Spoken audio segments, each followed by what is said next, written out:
Welcome to Rugby Park Christchurch, where I'm joined by Crusader assistant coach Ronan O'Gara. Thanks, Ronan, for joining us. Pleasure. Firstly, thank you very much for joining us and inviting us into a great facility here at Rugby Park on a beautiful Christchurch day. Yeah, it's great to be here. Always good to discuss rugby and keep learning. Good. We just wanted to touch on your coaching background. You're obviously a successful career at Munster. How was that transition from that playing at Munster to coaching and racing? It sort of happened sort of overnight? Yeah, I think for about 2 years previously, I think I knew I wanted to coach. So from that regard, to give people a little background on my mindset, it was kind of being number one in your position for a long time and then being kind of pushed out of your position. And then seeing the value of what the subs bring to it and what the overall squad bring to the collective. Mm-hmm. So that fascinated me because as a player we are all extremely selfish and you see it the way you want to see it. But for my last few years playing, I kind of knew I wanted to go coaching, so I got a lot of great learnings from those playing years, and then it's always, I suppose, uppermost in my thoughts and as a coach in how I approach my day, essentially. So, I mean, I think 1 to 15 are really important. 15 to 23 are nearly as important, but the most important people are numbers 23 to 35 in your squad. So that gave me a great understanding of what was involved in their day, and it's really hard. So that shapes everything around my thinking. And as you said, I finished playing and then I went to France to essentially to coach for a year, I was thinking, and then you just get bitten by the bug. And it's about connecting with people too, obviously, in terms of, I think the technical side is really important, but there's nothing that beats the judging where the confidence of your players are at. And all players lose confidence. They can have 100 caps or they can have 1 cap, but they can lose it. So it's really important that you manage that first of all. And coaching at racing, where you had guys, French guys, Kiwis, Dan Carter was there. Yeah, you had every nationality in the world, honestly. Yeah, Smithy, it was very different, and you got to imagine for probably 2 years when you retire as a player, your head is in a spin. Mm-hmm. And like I can say honestly, I didn't know where to put the cones for the first few drills. You know, because you do need cones as guidelines for or for what you want, the message you want to get across. So a lot of it was learning, but obviously. You're picking it up from the coaches you had throughout your playing days, and how they would have coached you. But I suppose it's only now, probably 7 years into it, that I have a little bit of an understanding of what's involved. And for the first few years in the French model, a lot, because there was so many different nationalities and so many different languages spoken, I would have been more the telling the players, while here in the Crusaders it's very much I suppose a broader theme, and the fact that it might be shared opinions and more discussion, and then more agreeing what we will play or try to play, but obviously with the understanding that you're the coach and you have the final say on the ideas you want. But the beauty of this place is that there's some players with fantastic ideas that need to be heard. Yeah, and so how long did it take you, do you think, to be confident enough to know you could stand up in front of your players and coach? Was it a lot of self-doubt? Yeah, and that would be me as a player as well, but me as a coach. But I think that's not a bad thing either, because I think players can see that in you and they see that you care. It means a lot to you, but also it's only normal, no matter what it is, to get up, challenging, speaking in front of people. But then it becomes a norm, and I did that all my career as a player. So I think as a coach it was difficult at times, because in the backline I had in racing, I had Max Machino, Dan Carter, you could have Anthony Tutavaki, Casey Lolala, Joe Rockakoko, some of the best All Blacks ever to play the game. Yeah, absolutely. But then gave you huge confidence, because you work with guys on a daily basis, you really know what they're like, and they know really what you're like and what you stand for. And I think if you can get them to buy into some of your ideas, it gives you huge confidence, and that's think made the transition into here a lot easier for me, that I had the capacity to convince players like Dan Carter to change their mindset or change their skill set, and that's powerful. Yeah, and you must have changed, or you must have influenced Dan Carter in a way, because he was part of the reason you're here today. Yeah, absolutely. Yeah, definitely. He would have obviously said good things about me to Razor, and Razor was hugely, I suppose, influential when I did get here and shaping me as well, because myself and Angus Gardner, the manager here, would have had a kind of a really sit on me policy for the first 4 months, 3 months, and shaping me, and then let you off. And now I feel pretty confident in how I want to deliver my message. And you know, coming from the Northern Hemisphere, and as a Southern Hemisphere player and watcher of the game, we think we play the game, you know, this attractive open rugby style, and Northern Hemispheres get a lot of kicking. Yeah, that's it's probably not as simple as it. No, but it's probably a good thing. It is all out attack on this side of the world, but defence wins you championships and wins you titles. But I suppose the big difference is in the World Cups, Southern Hemisphere teams, especially New Zealand, have been cut apart. But we'll find out in a few months whether that is bridged or not. Yeah.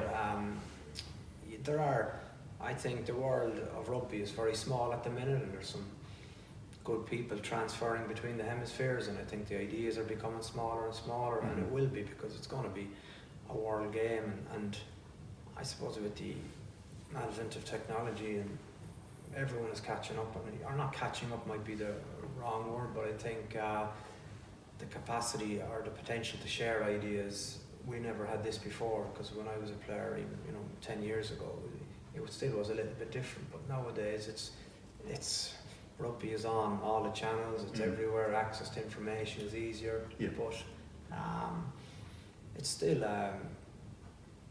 there's still a few differences, but I think the gap is definitely closing. Yeah. And now down here at the Crusaders, a championship last year, and working with players in the Northern Hemisphere to Southern Hemisphere, similar mindset, or? Yeah, it's probably difficult for me to say that, because I haven't worked with, I suppose, British and Irish players. Okay, yeah. It's been more French and New Zealand. There was all nationalities in racing, obviously, but no, I think the setup in Ireland was and is really professional, with great coaches and great ideas. So from that point of view, I think there wouldn't be much in it at all. And do you find yourself now that you coach, are you relying on your experiences under other coaches? Have you taken good things and bad things out of other coaches? Yeah, I would be. A lot of coaches would have had a big influence on me, I think. But the game moves quickly as well, and I think you have to be constantly evaluating your ideas and your thought process, and then you want to be really strong on your principles about what you value in the game, because coaches will value different things, and there's a lot in the game of rugby to get right, but you can't get really good at all, and I think you've got to handpick a few of them in that area and get excellent at them. That's something that I probably put a big value on, is highlighting 4 areas in back play, for example, here, that you want to be good at. And then when I was coaching the D in racing, there was obviously a few principles that I was very strong on, so I think that is important. What is your point of difference? And what is your point of difference? What? Well, it depends what you're talking about, and obviously at the minute I don't want to say that. Yeah. Because it's still a couple of weeks to go. Yeah, exactly. And there's a great saying in rugby about doing the simple things well, and a lot of people don't understand that. What's the magic in the Crusaders? There isn't magic. There's magic people here, but there's no magic here. You can't just pull it off the tree outside. Yeah, and it's, you watch Razor talk on the TV, or you hear Kieran Reid talk. It's nothing new. Like the stuff they talk about, but they clearly 100% believe they're doing the right thing. Yeah, but it's their capacity also to do it, the repeat efforts for someone like Kieran Reid, and obviously I suppose when he does it with the detail he does it with, it gives him an added advantage. Absolutely. So just a couple of rapid fire questions just to finish up. We touched on it earlier, but who was the best coach you had as a player? I had a lot of really good coaches because I was on, 3 Lions tours, and then a lot of really good coaches in Munster and Ireland. Honestly, I'm not sitting on the fence, Smithy, but I don't, have. I think over the period of time I played, there was a lot of good guys that kind of left a lasting impression on me, to be honest. Yeah. Because you could name 5 now, and then the 6th one's going to give you a phone call tomorrow saying, I watched the video and didn't mention me. No, to me, I could probably name 3, and I think that's probably what experience is, but looking back, there would have been some that disappointed you too. Yeah, absolutely. And that's with the passing of time. Yeah. And those disappointments probably shape you as a player, or shape you now as a coach more than some of those good coaches. Most definitely. There's a lot to take out of that as well, yeah. Yeah. And the best player you played with, I know we talked about it earlier off camera, mutual friend Rua Tapoki, second 5'8", played Super Rugby here, Māori All Black captain, a lot of mana, and a fabulous player, played with you at Munster? Yeah, I was, yeah. He's my eldest boy is named after him. I have a Ronan O'Gara, it will be 11 in October, so that says kind of an awful lot about it. He left a big imprint, so did Doug Howlett. We had a midfield with Rua and Lafemi Maffey. And we had good days on and off the pitch, and that's the most important thing, I think. There was good nights in the pub as well, which is important. Yeah, There's great memories when you finish.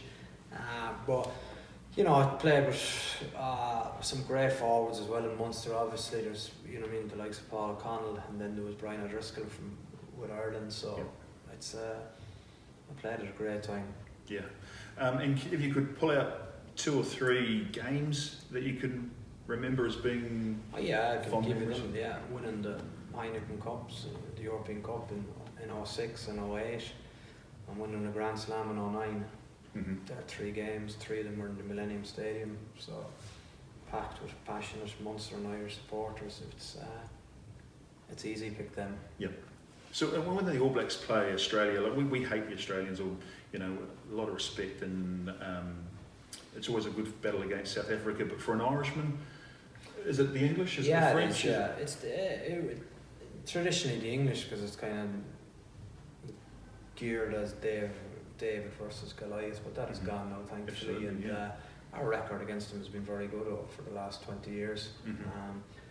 So that was always the game. You just know when you're going playing them away and you're going through the airport, just the people there, it's amazing, because you're locked up in a hotel all week and you've seen the same faces in your own bubble. But you go to the airport and you meet the public and you meet people working at the airport, and you can just see how much it means to them that they want you to win. So it was always a special feeling when you managed to achieve that. Awesome. We could talk all night, but I don't think you want to. So I'll leave it there. That's harsh. But very good luck, and all the best luck when you go back to France at the end of the Super Rugby season. Good luck for the rest of the Super Rugby season.